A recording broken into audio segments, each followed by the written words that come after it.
guys are writing code and analyzing the feedback that you get, and you do that day in and day out. Yeah, we have dozens and dozens of people in our IT department. That's IT and marketing. That's what we do, right? We're promoting these products, but we're using predictive analytics. We're extremely close with Google. Google sends their engineers and their experts into our office all the time. We're their biggest customer in Canada, and it's a different way of doing business, but it's really important for us. So as you say, that helps you know what to put where and how much. Yep, and then what the next product is and what the next innovation will be and where the true demand is. Now, just before we turned the camera on, you said you had been here, what, three times? Third time in China in the month of March. I don't know how you can think straight after doing that. That's a long ride. Well, I have a team that's full-time here, and they'll go out and do all the sourcing work, and they'll find great suppliers or great product innovation, and then I'll come over and help close the deal. But I take the mindset that if the only thing stopping a relationship happening or a new product being launched, if the only thing stopping it is me getting on a plane, I don't think that's a good enough excuse. So I kind of like getting things done really quick. So yeah, 3 times this month. Well, but I still see my wife and children, and we had a week in the Oregon coast last week with my wife and kids. So family time is obviously extremely important. So I'll come for 3 or 4 or 5 days, and then I'll be back on the weekend to coach soccer with the kids. Well, that's the thing, and you can think straight. It seems like you come over here and you're, at least for me, from the East Coast, you're 12 hours out of sync. And that would seem to take you a day anyway to get back. And of course, I think you get used to that probably. Yeah. I've been fortunate. I've been a traveler all my life, so I'm used to the long trips and the long travel. And to be quite honest, it's a passion of mine. So I'm pretty comfortable with it. Let me ask you a question. I'm very curious about how consumers here in China use the internet, how they shop, and so on, and how radically different or different at all they are from people in Canada and the U.S. So we started the business in 1999, and when I was coming to China, 12, 13 years ago, when I was explaining what we were doing, it was falling on deaf ears. People just did not understand what the internet was or what the potential of e-commerce was. There's been a massive shift the last couple of years.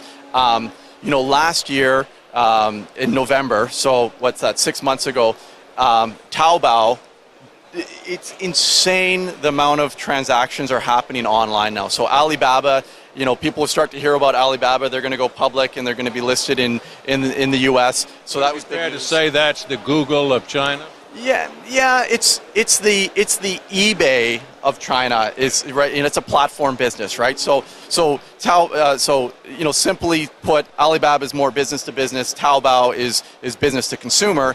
And it's a platform business like eBay is, and it's unbelievable how much just the tens of millions of dollars that have been transacted on Taobao now. So I still think it's early days compared to American e-commerce, right? This is 2003, 2004 time for us. In North America we're very advanced in e-commerce compared to Europe or Asia, but China's catching up in a hurry from an activity standpoint. You ever see doing what you're doing in North America, in Asia? Our focus is in the U.S. That's our primary market, and that's where we think there's a huge amount of opportunity for us to continue to grow. So for the foreseeable future, we're going to focus heavily in North America. When you come here, again, you're here all the time, but I guess this is a good opportunity to see people you don't see normally, I guess. Do you find really cool products and things that surprise you here, or what do you find? I love trade shows because of that. I get to meet a lot of people in a short period of time. I find the true innovation, they tend to not actually bring them out to these, so I find going into the factories is where I find the true innovation, but I love trade shows because there's a lot of great people here and get to see them in a short period of time.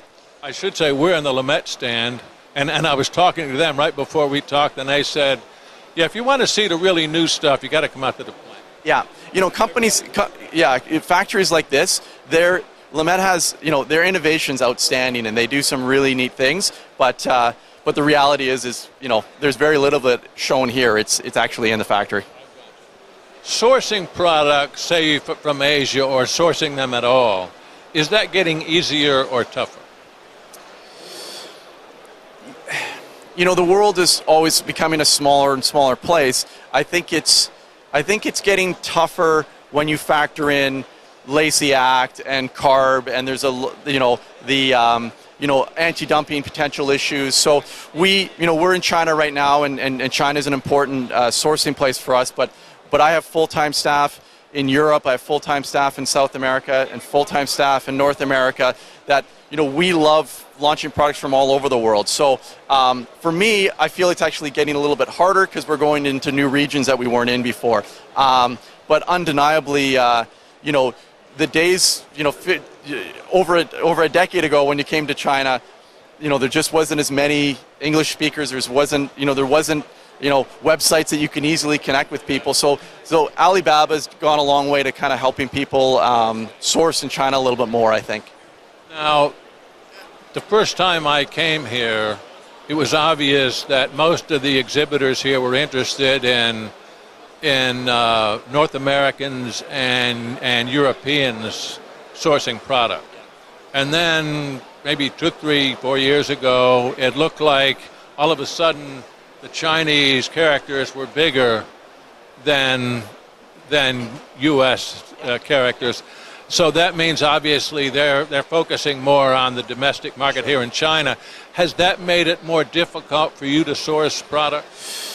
We're going for quality, not quantity. So it's not easy to find those great partners for sure. But after the meltdown in summer of 2008, and then the corresponding fallout afterwards, there was a lot of Asian companies and European companies that got burned, and so their appetite to enter North America dropped dramatically.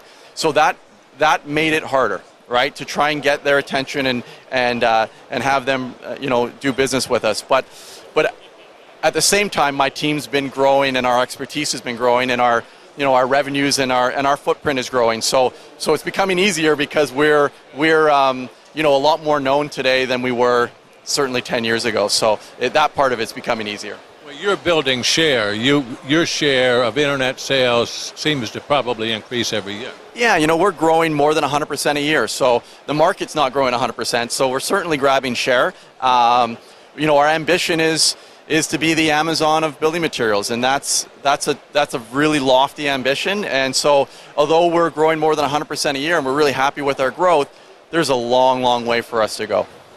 So obviously, as you mentioned, just to wind up, you will be increasing, going up the wall, going outside, and who knows where.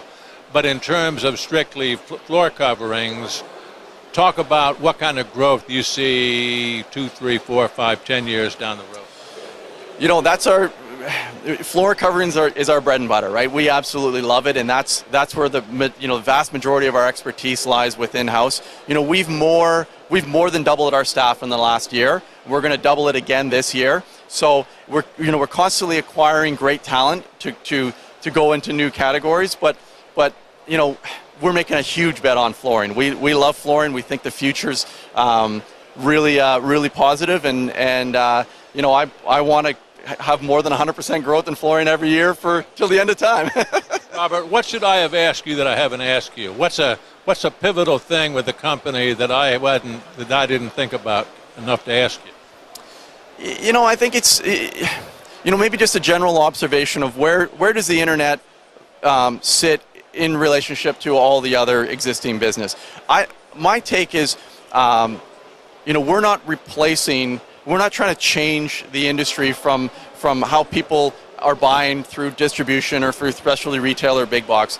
I think there's a room for everyone, and consumer behavior is changing, and certainly e-commerce and the internet is playing a huge role in that. So as much as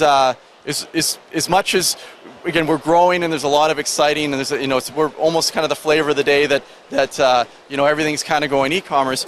It's an evolution in the marketplace that might take over 5, 10, 15, 20% of revenues, but it's not. The industry is the industry. The industry is going to stay very similar to the way it's been. There's just going to be a new player as a part of that, and so we're excited to be a part of the industry, and looking just for great people to join us and great suppliers to join us on the journey. It seems like as it grows, you're certainly going to be able to enjoy a major share of that growth. I hope so. That's the plan. Yeah. Robert, thanks very much for talking with us. Most interesting. Really appreciate it, Dave. Yes, sir. Thank you. We've been talking with Robert Banks. He is with BuildDirect. We are at Domotex Asia ChinaFloor in Shanghai, and this is ChinaFloor TV.